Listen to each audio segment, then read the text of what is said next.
তেজগাঁ থেকে সংবাদ সন্ধ্যা নিয়ে আপনাদের সাথে আছি আমি মাহমুদা মৌমিতা এবং আমি অনিমেষকর। শুরুতেই জানিয়ে দেব বার্তা কক্ষের সবশেষ। করোনায় আরো ৮৮ জনের মৃত্যু, নতুন রোগী ৩,৪৩৬, পরীক্ষা বিবেচনায় শনাক্ত 10.40।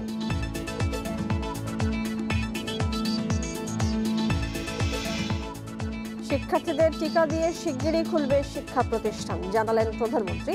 13 সেপ্টেম্বর খুলছে মেডিকেল কলেজ।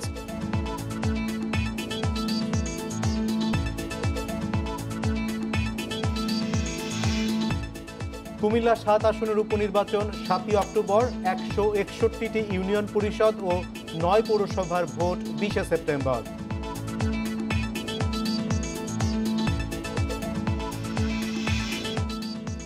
এবং পরিমণিকে দ্বিতীয় এবং তৃতীয় দফায় রিমান্ডে দেওয়ার ক্ষেত্রে বিচারিক আদালতের ব্যাখ্যা চেয়েছে হাইকোর্ট, তদন্ত কর্মকর্তাকে তলব।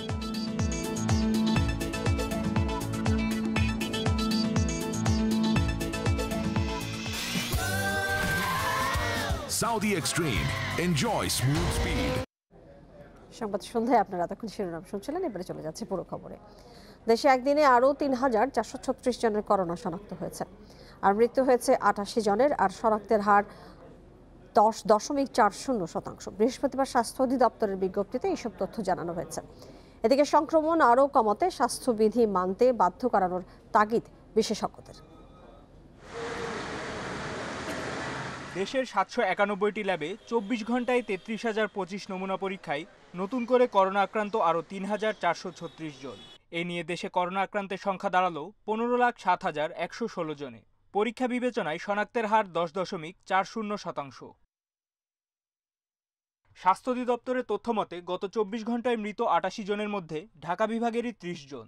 এছাড়া চট্টগ্রাম বিভাগে ২৭, সিলেটে ১০, খুলনায় ৭ ও রাজশাহীতে ৫ জনের মৃত্যু হয়েছে। সংক্রমণ নিম্নমুখী হলেও প্রবীণ ও শিক্ষার্থীদের অগ্রাধিকারের ভিত্তিতে টিকা দেওয়ার পরামর্শ দিয়েছেন বিশেষজ্ঞরা। বয়োজ্যেষ্ঠ সহ ছাত্ররা যেন টিকা নেয়, তাহলে কিন্তু আমরা সুফল পাবো। না হলে যদি সংক্রমণটা ছড়াতে থাকে, মৃত্যুর সংখ্যা বাড়তে থাকে, তাহলে কিন্তু যারা সর্বকনিষ্ঠ তারা টিকা নিয়ে বসে থাকলেও কিন্তু খুব একটা আমাদের জনস্বাস্থ্য পরিস্থিতি উন্নতি হবে না, কারণ টিকা নেওয়ার পরও সংক্রমণ ছড়াচ্ছে। আর বয়োজ্যেষ্ঠরা যদি একেবারেই টিকা না নেওয়া থাকে তারা কি করবে? এদিকে গত ২৪ ঘন্টায় করোনা থেকে সেরে উঠেছেন ৫,৯০১ জন। এতে মোট সুস্থের সংখ্যা দাঁড়িয়েছে ১৪,৩৭,৮৮৫ জনে। মাহমুদুর নবী, ইন্ডিপেন্ডেন্ট নিউজ। স্কুলের শিক্ষার্থীদের টিকা দেওয়ার ব্যবস্থা করা হচ্ছে, দ্রুতই শিক্ষা প্রতিষ্ঠান খুলে দেওয়া হবে, কথা জানিয়েছেন প্রধানমন্ত্রী শেখ হাসিনা। বৃহস্পতিবার সকালে একাদশ জাতীয় সংসদের ১৪তম অধিবেশনের দ্বিতীয় কার্যদিবসে প্রয়াত সংসদ সদস্য হাসিবুর রহমান স্বপ্নের মৃত্যুতে শোক প্রস্তাবের উপর আলোচনায় একথা জানান তিনি। প্রধানমন্ত্রী বলেন, যেখানেই টিকা পাওয়া যাচ্ছে সেখান থেকেই সংগ্রহ করা হচ্ছে, দেশে টিকার কোনো ঘাটতি নেই। এ সময় প্রধানমন্ত্রী করোনা ও ডেঙ্গু প্রতিরোধে সরকারি বিধিনিষেধ এবং স্বাস্থ্যবিধি মেনে চলতে সবার প্রতি আহ্বান জানান। নিজ নিজ ঘর ও বাড়ির চারপাশ পরিষ্কার পরিচ্ছন্ন রাখার উপর গুরুত্ব আরোপ করেন প্রধানমন্ত্রী। দেশে বর্তমানে করোনা পরিস্থিতি কিছুটা উন্নতির দিকে হলেও এ বিষয়ে শিথিলতা দেখানোর কোনো সুযোগ নেই বলেও জানান সংসদ নেতা।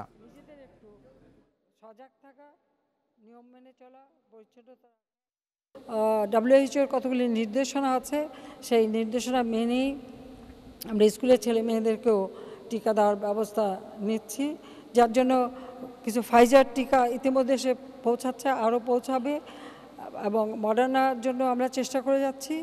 আর তাছাড়া অন্যান্য টিকা তো আসছে, আমরা ইতিমধ্যে টাকাও পাঠিয়ে দেওয়া হয়েছে।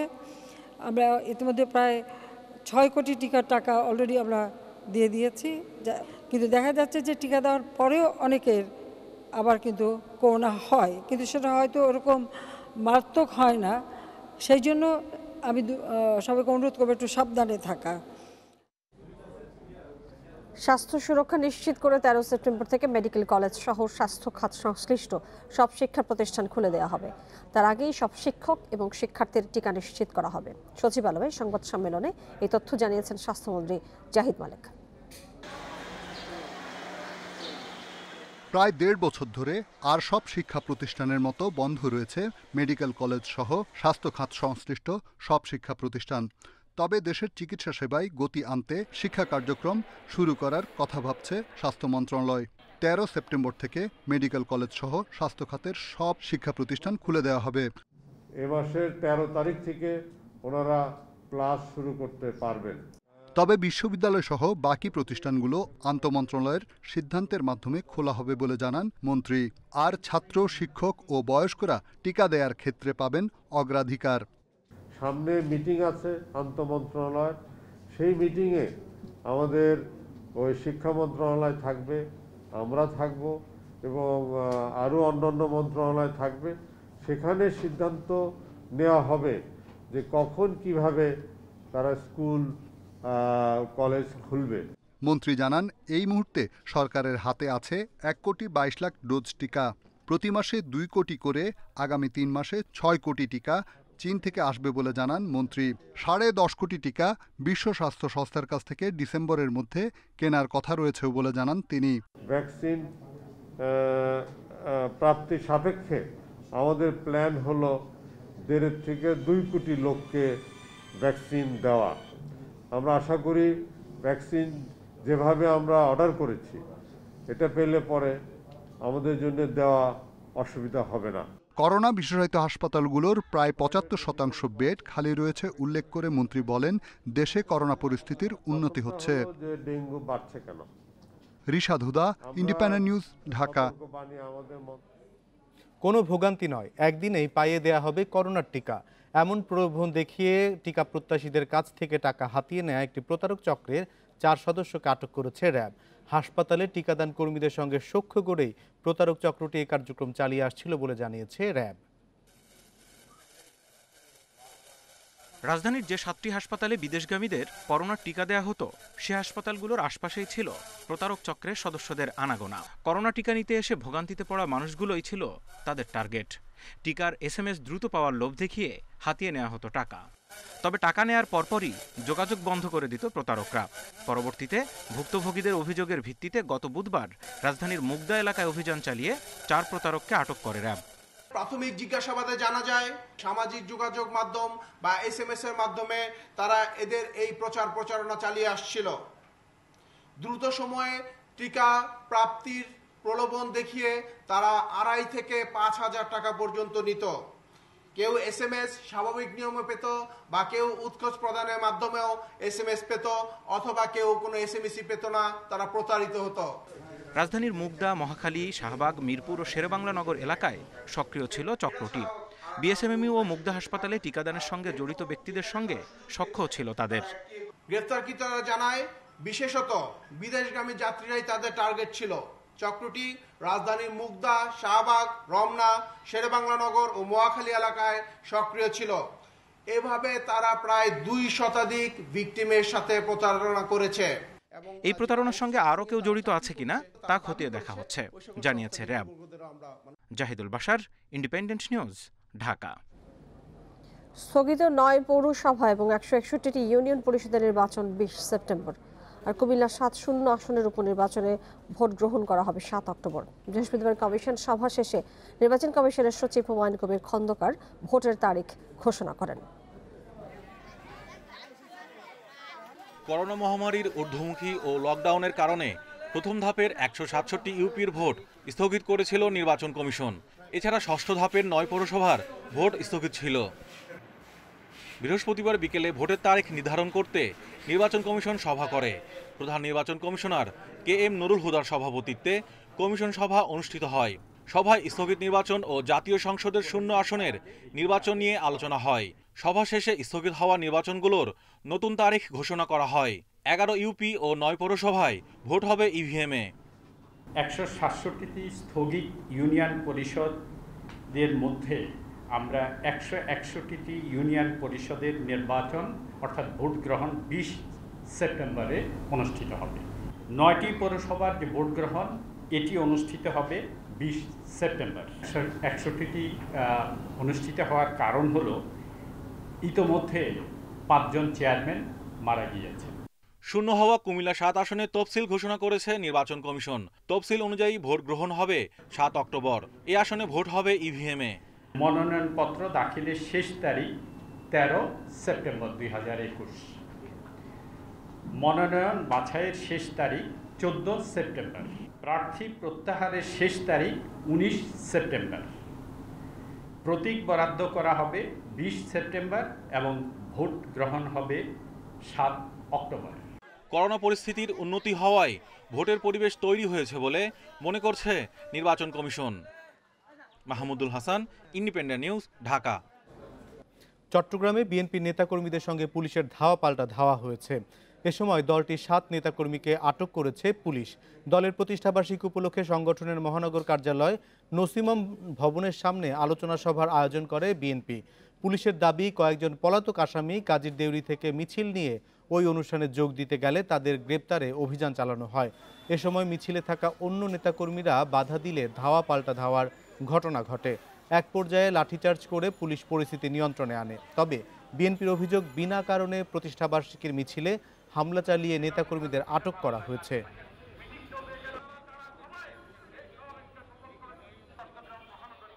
সবাই শান্তিপূর্ণভাবে সুশৃঙ্খলভাবে আসছে, তো তাদেরকে কেন বাধা দেওয়া হচ্ছে, কি কারণে বাধা দেওয়া হচ্ছে? আমরা তো অনুমতি আছে, আমাদের পূর্ব অনুমতি আছে। এই যে আজকে একটা সমাবেশ হবে এখানে, পূর্বের কিছু মামলায় ওখানে আসামি আছে, তো সেই প্রেক্ষিতে আমরা ওখানে যাই। ওখানে গেলে আমাদের উপর ওরা ইটপাট নিক্ষেপ করে। আনুমানিক অ্যারেস্ট আছে, আমি আনুমানিক এখন এই সংখ্যাটা বলতে পারছি না। পরে প্রকৃত ইতিহাস মুছে ফেলতেই জিয়াউর রহমানকে নিয়ে ক্ষমতাসীন দল মন গড়া মিথ্যাচার করছে বলে অভিযোগ বিএনপি নেতাদের। ইতিহাস বিকৃতির দায়ে এই সরকারকে একদিন কাঠগড়ায় দাঁড়াতে হবে বলেও হুঁশিয়ারি দিয়েছেন নেতারা। রাজধানীতে আজ বিএনপির 43তম প্রতিষ্ঠা বার্ষিকীর আলোচনা সভায় নেতারা বলেছেন, গণতন্ত্র ফিরিয়ে আনাই তাদের এখন সবচেয়ে বড় চ্যালেঞ্জ। জাতীয় প্রেস ক্লাবে বিএনপির 43তম প্রতিষ্ঠা বার্ষিকী উপলক্ষে আয়োজিত আলোচনা সভায় যোগ দেন ঢাকা মহানগর বিএনপির বিভিন্ন পর্যায়ের নেতাকর্মীরা। একে একে বক্তব্য রাখেন দলটির জ্যেষ্ঠ নেতারা। দলটির মহাসচিব দাবি করেন, নানা প্রতিকূলতার মধ্যেও বিএনপি গণতন্ত্র রক্ষার আন্দোলন অব্যাহত রেখেছে। মির্জা ফখরুল দাবি করেন, ক্ষমতাসীন দলের নেতারা জিয়াউর রহমান এবং তার পরিবার নিয়ে মিথ্যাচার করছে। সত্যকে মিথ্যা প্রমাণ করার চেষ্টা করে কোনো লাভ হবে না, আর মানুষের অধিকারকে দাবিয়ে রেখে কোনো লাভ হবে না। এই সরকার বাংলাদেশের ইতিহাসকে বিকৃত করেছে, বাংলাদেশের স্বাধীনতাকে তারা কলঙ্কিত করেছে, বাংলাদেশের মানুষের যে আশা আকাঙ্ক্ষা গণতন্ত্রকে তারা হত্যা করেছে। একদলীয় শাসন ব্যবস্থা প্রতিষ্ঠার জন্য আজকে তারা কাজ করছে। আলোচনা সভায় বিএনপি নেতারা দাবি করেন, ক্ষমতাসীন দল বিএনপিকে ভয় পায়, তাই রাজনৈতিক মোকাবেলা না করে পুলিশ প্রশাসন ব্যবহার করছে। এই সরকারের পতন ঘটিয়ে একটি অবাধ সুষ্ঠু নির্বাচনের মধ্য দিয়ে একটি গণতান্ত্রিক রায়ে যদি আমাদেরকে বিরোধী দলে থাকতে হয়, আমরা অর্থাৎ জনগণের রায় মেনে নিব। মানুষের অধিকার ও গণতন্ত্র রক্ষায় ভেদাভেদ ভুলে সবাইকে ঐক্যবদ্ধ হওয়ার আহ্বান জানান বিএনপি নেতারা। মাহমুদ শরীফ, ইন্ডিপেন্ডেন্ট নিউজ, ঢাকা। মাদক মামলায় চিত্রনায়িকা পরিমণিকে দ্বিতীয় ও তৃতীয় দফায় রিমান্ড দেওয়ার ক্ষেত্রে বিচারিক আদালতের 2 বিচারকের কাছে ব্যাখ্যা চেয়েছে হাইকোর্ট। এছাড়া মামলার তদন্ত কর্মকর্তাকে 15 সেপ্টেম্বর নথিসহ তলব করা হয়েছে। বিচারপতি মোস্তফা জামান ইসলাম ও বিচারপতি KM জাহিদ সারোয়ারের বেঞ্চ এই আদেশ দেন। চিত্রনায়িকা পরিমণিকে 3 দফায় 7 দিনের রিমান্ডে নেয়ার বৈধতা চ্যালেঞ্জ করে শতপ্রণোদিত রুল চেয়ে হাইকোর্টে এর আগে আবেদন করেন আইন ও সালিশ কেন্দ্র। বৃহস্পতিবার শুনানিতে আইন ও সালিশ কেন্দ্রের আইনজীবীরা বলেন, উচ্চ আদালতের রায় অনুসরণ না করে দফায় দফায় রিমান্ড দেওয়া হয়েছে পরিমণিকে। জেল গেটে জিজ্ঞাসাবাদের বিধানও অনুসরণ করা হয়নি। রিমান্ডের ক্ষেত্রে জেল গেটে এনে জিজ্ঞাসাবাদ করা হোক। যুদ্ধাপরাধীদের ক্ষেত্রে যেটা করা হয়েছিল যে আপনার সেফ হোমে আইনজীবী এবং ডাক্তারদেরকে সাথে রেখে যে জিজ্ঞাসাবাদ করা হয়েছে, এই রকমটা হোক। তবে রাষ্ট্রপক্ষের আইনজীবীরা আদালতকে জানান, এখানে আইনের কোনো ব্যত্যয় ঘটেনি। তদন্তকারী সংস্থা পরিবর্তন হওয়ায় তদন্তের স্বার্থেই বারবার রিমান্ড আবেদন করা হয়। পরে হাইকোর্ট বিচারিক আদালতের 2 বিচারকের কাছে দ্বিতীয় ও তৃতীয় দফায় রিমান্ড মঞ্জুরের ব্যাখ্যা জানতে চেয়েছে। একই সাথে নথিসহ তদন্তকারী কর্মকর্তাকে তলব করেছে হাইকোর্ট। পরিমণির প্রথম রিমান্ডে যে স্টেটমেন্ট এবং দ্বিতীয় রিমান্ডের স্টেটমেন্টের মধ্যে অনেক পার্থক্য ছিল এবং সে অনেক সমাজের অনেক নামি দামি লোককে হিউমিলিয়েট করতে চেষ্টা করেছে। এটা ভেরিফাই করতে যে পুলিশকে তৃতীয়বার রিমান্ডে নিতে হয়েছে। 15/9/2021 তারিখ আইও সাহেবকে এই মামলার কেস ডকেট সহ সশরীরে ডেকেছেন এবং চিফ মেট্রোপলিটন ম্যাজিস্ট্রেটকে সংশ্লিষ্ট মামলার রেকর্ড অনারেবল হাইকোর্টে কমিউনিকেট করতে বলেছে এবং হাইকোর্ট বলেছে যদি তারা সন্তুষ্ট না হতে পারেন তাহলে সশরীরে হয়তো অর্ডার পাসকারী মেট্রোপলিটন ম্যাজিস্ট্রেটকে ডাকবে। আগামী 15 সেপ্টেম্বর এ বিষয়ে পরবর্তী শুনানির দিন নির্ধারণ করেছে হাইকোর্ট। 26 দিন কারাবাসের পর বুধবার মুক্তি মেলে চিত্রনায়িকা পরিমণির। জান্নাতুল ফেরদাউস তানভি, ইন্ডিপেন্ডেন্ট নিউজ, ঢাকা। কার্যালয়ে বসে ভ্রাম্যমাণ আদালত পরিচালনা না করতে নির্বাহী ম্যাজিস্ট্রেটদের নির্দেশ দিয়েছে হাইকোর্ট। সকালে বিচারপতি এম ইনায়েতুর রহিম এবং বিচারপতি মোস্তাফিজুর রহমানের বেঞ্চ এই নির্দেশ দিয়েছেন। আদালত মনে করে আইন প্রয়োগের ব্যাপারে নির্বাহী ম্যাজিস্ট্রেটদের আরও সতর্ক হওয়া দরকার। সংশ্লিষ্ট আইনের বিষয়ে যথাযথ প্রশিক্ষণ নিশ্চিত করা জরুরি। পরে নিঃশর্ত ক্ষমা চেয়ে নেত্রকোনার ৮ পাড়ার সহকারী কমিশনার সুলতানা রাজিয়ার আবেদনটি নিষ্পত্তি করার আদেশ দেয় আদালত। গত ৪ আগস্ট বাল্যবিবাহ নিরোধ আইনে ২ শিশুকে দণ্ড শিরোনামে একটি প্রতিবেদন প্রকাশ হয়। প্রতিবেদনে নেত্রকোনার ৮ পাড়া উপজেলার এসিল্যান্ড সুলতানা রাজিয়া ভ্রাম্যমাণ আদালত বসিয়ে বাল্যবিবাহ নিরোধ আইনে ২ শিশুকে ১ মাসের সাজা দিয়েছেন বলে উল্লেখ করা হয়।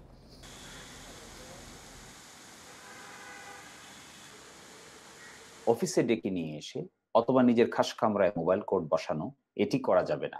অবশ্যই স্পটে হতে হবে, ঘটনাস্থলে হতে হবে। সেকেন্ড হলো আইনের ব্যাপারে মোবাইল কোর্ট যারা পরিচালনা করেন তাদের সবাইকে অবশ্যই আরো অনেক বেশি প্রশিক্ষিত করার প্রয়োজন রয়েছে। সিলেটের সাবেক ডিআইজি প্রিজন্স পার্থগোপাল বণিকের জামিন বাতিল করেছে হাইকোর্ট। দুপুরে আদেশ দেন আদালত। একই সঙ্গে 20 সেপ্টেম্বরের মধ্যে তাকে আত্মসমর্পণের নির্দেশ দেওয়া হয়েছে। গত 17 জুন ঢাকার বিশেষ জজ আদালত 5-এর বিচারক ইকবাল হোসেনের ভার্চুয়াল আদালত পার্থগোপাল বণিকের জামিন 15 জুলাই পর্যন্ত মঞ্জুর করেন। এরপর তিনি কারামুক্ত হন। 2019 সালের 28 জুলাই পার্থগোপাল বণিককে জিজ্ঞাসাবাদ করে দুদক। ওই দিনই তার বাসায় অভিযান চালানো হয়। অভিযানে বাসা থেকে নগদ 80 লাখ টাকা জব্দ এবং তাকে গ্রেপ্তার দেখানো হয়। পরে দুদকের ঢাকা সমন্বিত জেলা কার্যালয় 1-এ দুদকের সহকারী পরিচালক ও অনুসন্ধান দলের নেতা সালাউদ্দিন বাদী হয়ে তার বিরুদ্ধে মামলা দায়ের করেন।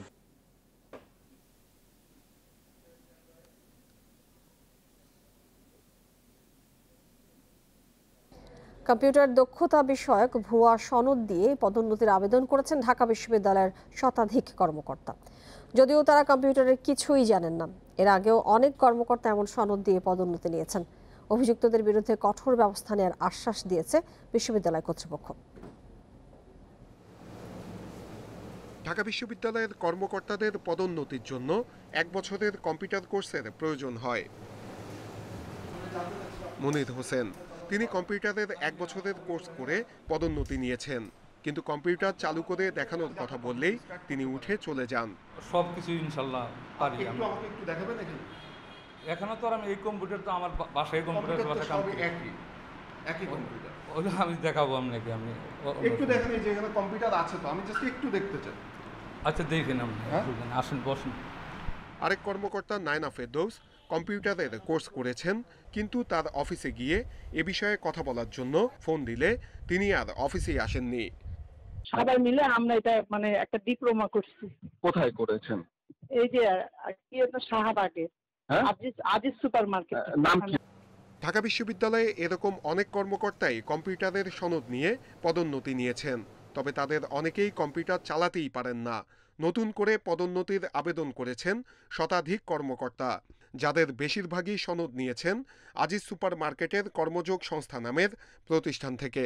অথচ আজিজ সুপারে এই প্রতিষ্ঠানের ঠিকানায় গিয়ে দেখা গেল কাপড়ের দোকান। বছরখানেক আগেই এই প্রতিষ্ঠান উঠে গেছে। কোনো ক্লাস না নিয়েই সনদ দিত তারা। কর্তৃপক্ষ বলছে নতুন করে ভুয়া সনদ দিয়ে পদোন্নতির আবেদনগুলো আটকে দেওয়া হয়েছে। এসব বিষয়ে কঠোর ব্যবস্থা নেওয়ার আশ্বাস উপাচার্যের। যিনি সার্টিফিকেট গ্রহণ করলাম তিনি, আর অন্যদিকে যারা সার্টিফিকেট প্রদান করলো, দু গ্রুপই সমানভাবে তারা কিন্তু অন্যায় করলো। ভুয়া সনদ দেয়া প্রতিষ্ঠানের বিষয়ে ব্যবস্থা নিতে আইনশৃঙ্খলা বাহিনীকেও অনুরোধ জানানো হয়েছে। প্রশাসনিক ভবনের অনেক কর্মকর্তার বিরুদ্ধে শিক্ষার্থীদের ভোগান্তি দেয়া সহ নানা অনিয়মের অভিযোগ রয়েছে, কিন্তু তাদের বিরুদ্ধে নেওয়া হয় না কখনোই কোনো ব্যবস্থা। শিক্ষার্থীরা বলছেন, এবার জাল সনদের সাথে সংশ্লিষ্ট কর্মকর্তাদের দৃষ্টান্তমূলক শাস্তি দিতে হবে, সেই সঙ্গে নিশ্চিত করতে হবে সকল কর্মকর্তার কাজের স্বচ্ছতা ও জবাবদিহিতা। নূরে আলম, ইন্ডিপেন্ডেন্ট নিউজ, ঢাকা। দীর্ঘদিন বন্ধ থাকার পর অবশেষে চালু হচ্ছে বাংলাদেশ ভারতের মধ্যে আকাশপথের যোগাযোগ। বৃহস্পতিবার দুপুরে বিমান ভবনে এক প্রশ্নের জবাবে বেসামরিক বিমান পরিবহন ও পর্যটন প্রতিমন্ত্রী মাহবুব আলী বলেন, আগামী ৪ সেপ্টেম্বর থেকে ফ্লাইট শুরু করা সম্ভব হবে। যদিও এর আগে দুদফায় এয়ার বাবল চুক্তির আওতায় বাংলাদেশের সঙ্গে ভারতের বিমান চলাচলের তারিখ পেছানো হয়। ভারতে করোনার প্রভাব বেড়ে গেলে আকাশ ও স্থলপথের সকল যোগাযোগ বন্ধ রাখা হয়, দেয়া হয় সকল ধরনের ভ্রমণ নিষেধাজ্ঞা। পরে করোনা সংক্রমণ কিছুটা কমে গেলে ভ্রমণ ছাড়া অন্যান্য ভিসা চালু করে ভারতীয় হাইকমিশন। পরে ভারতের সঙ্গে পুনরায় ফ্লাইট চালু করতে এয়ার বাবল চুক্তি করে দুই দেশ। এই চুক্তির আওতায় কয়েক দফায় ফ্লাইট শুরুর সিদ্ধান্ত নিয়েও নানা জটিলতায় আটকে যায়।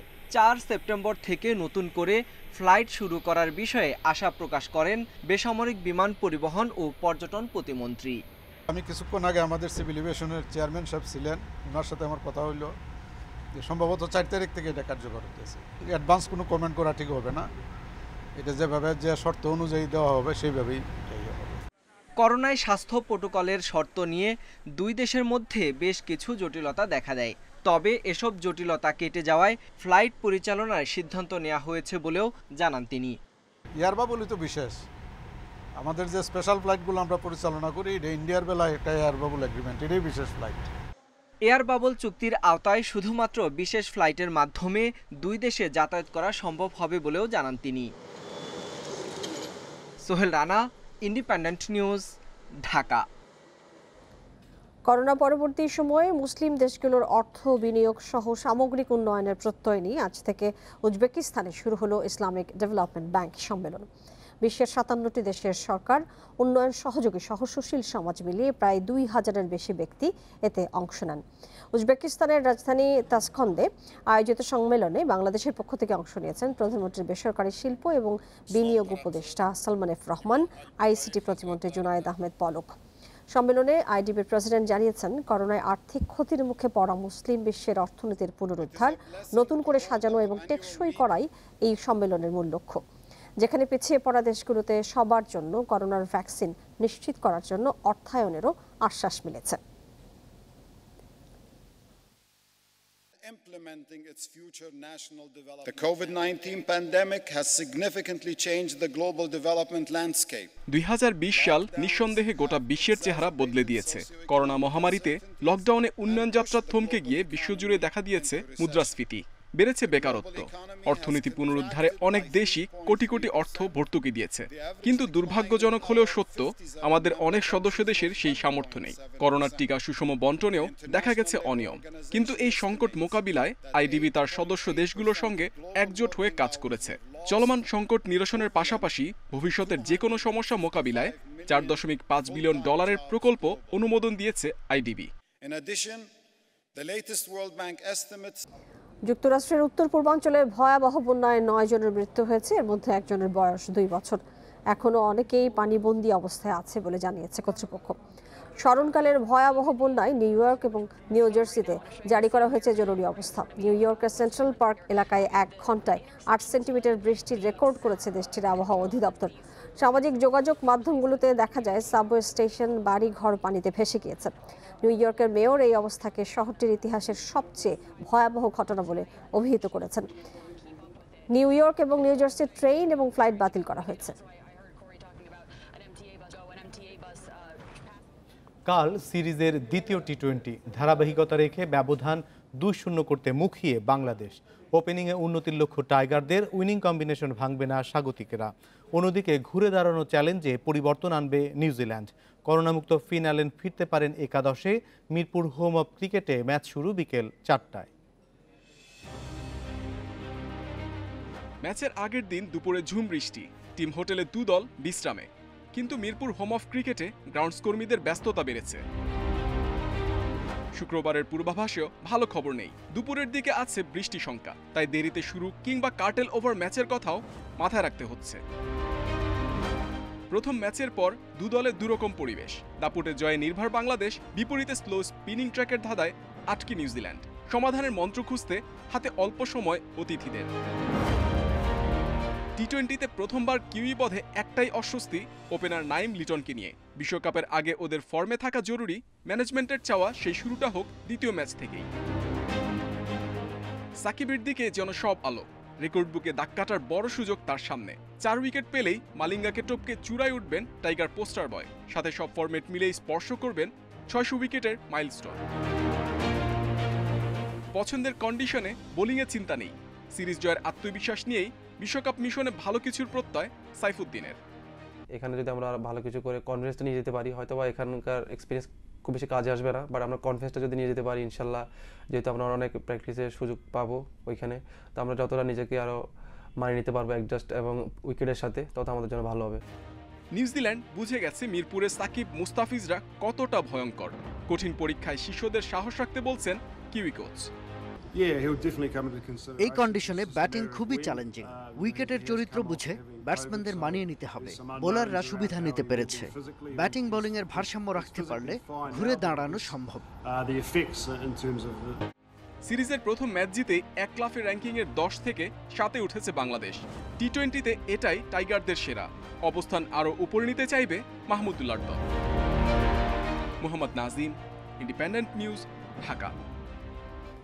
বিশ্বকাপ বাছাইয়ে কাল ভোরে আর্জেন্টিনার প্রতিপক্ষ ভেনেজুয়েলা। কোপা আমেরিকা জয়ের পর প্রথম ম্যাচ মেসিদের। খেলা শুরু বাংলাদেশ সময় ভোর 6টায়। লাতিন চ্যাম্পিয়নরা ধারাবাহিকতা ধরে রাখতে মুখিয়ে রয়েছে। দলে বড় ধরনের পরিবর্তন নেই, অধিনায়ক মেসির উপর স্পটলাইট। সম্প্রতি বার্সা ছেড়ে পিএসজিতে যোগ দিয়েছেন আর্জেন্টাইন এই সুপারস্টার। বাছাই পর্বে এখন পর্যন্ত অপরাজিত আলবিসেলেস্তে অবস্থান পয়েন্ট টেবিলের 2 নম্বরে। 1 ঘন্টা পর ব্রাজিলের খেলা চিলির বিপক্ষে। শীর্ষ 9 তারকা ছাড়াই সেলেসাওদের মিশন। করোনাকালে লাল তালিকায় থাকা দেশে খেলার জন্য ফুটবলার ছাড়েনি ইপিএল এর ক্লাবগুলো। এজন্য অ্যালিসন এডারসন কিংবা ফিরমিনো রিচার্লিসনের মতো তারকা নেই স্কোয়াডে। কোচ তিতের মূল ভরসা নেইমার। ফরওয়ার্ড হাল্ক ফিরেছেন লম্বা সময় পর। এখনো পর্যন্ত খেলা 6 ম্যাচের সবগুলো জিতে শীর্ষে রয়েছে সেলেসাওরা।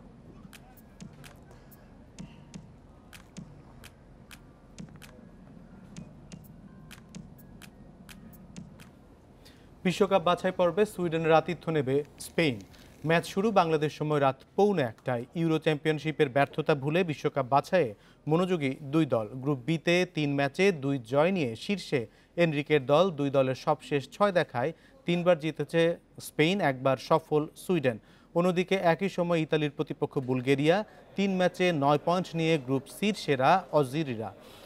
বিশ্বকাপ বাছাই ইউরোর স্কোয়াডে ভরসা রেখেছেন কোচ রবার্তো মানচিনি। ইনজুরিতে এই ম্যাচে থাকছেন না স্পিনাজোলা ও বেলোত্তি। অন্যদিকে আরেক ম্যাচে হাঙ্গেরির আতিথ্য নেবে ইংল্যান্ড। জার্মানির প্রতিপক্ষ লিখটেনস্টাইন।